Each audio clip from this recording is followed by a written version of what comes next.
more recording on the fly.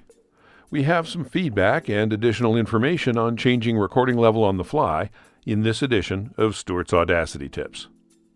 For every rule, there is an exception, and probably more than one, and so is the case with the last edition of SAT.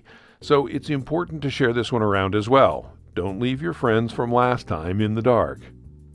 Even the simplest tip can turn out to have exceptions.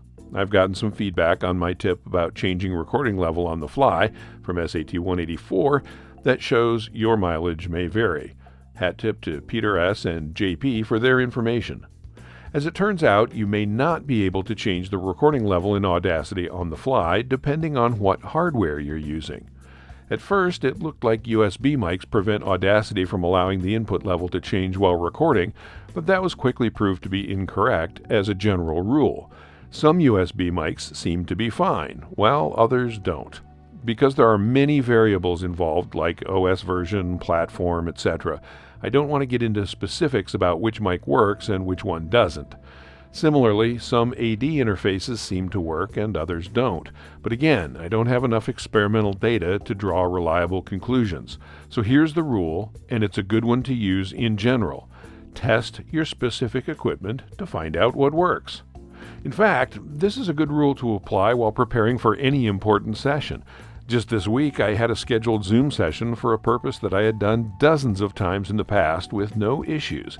So I didn't go through a quick test of my audio in Zoom before allowing other parties to connect to my meeting. Big mistake.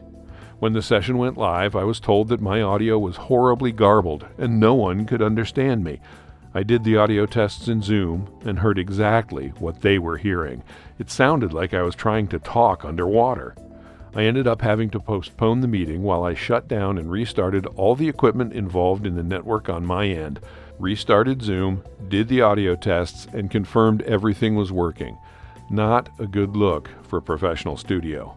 Fortunately, we got back on track and finished on schedule, but the whole thing would have been avoided if I hadn't ignored my usual preparedness test before the session ever started. Next time, we're going to take a look at macOS Tahoe, which has been out for a couple of weeks now. Hopefully, you're not jumping into any system changes just yet. Hope this helps. I'm Stuart.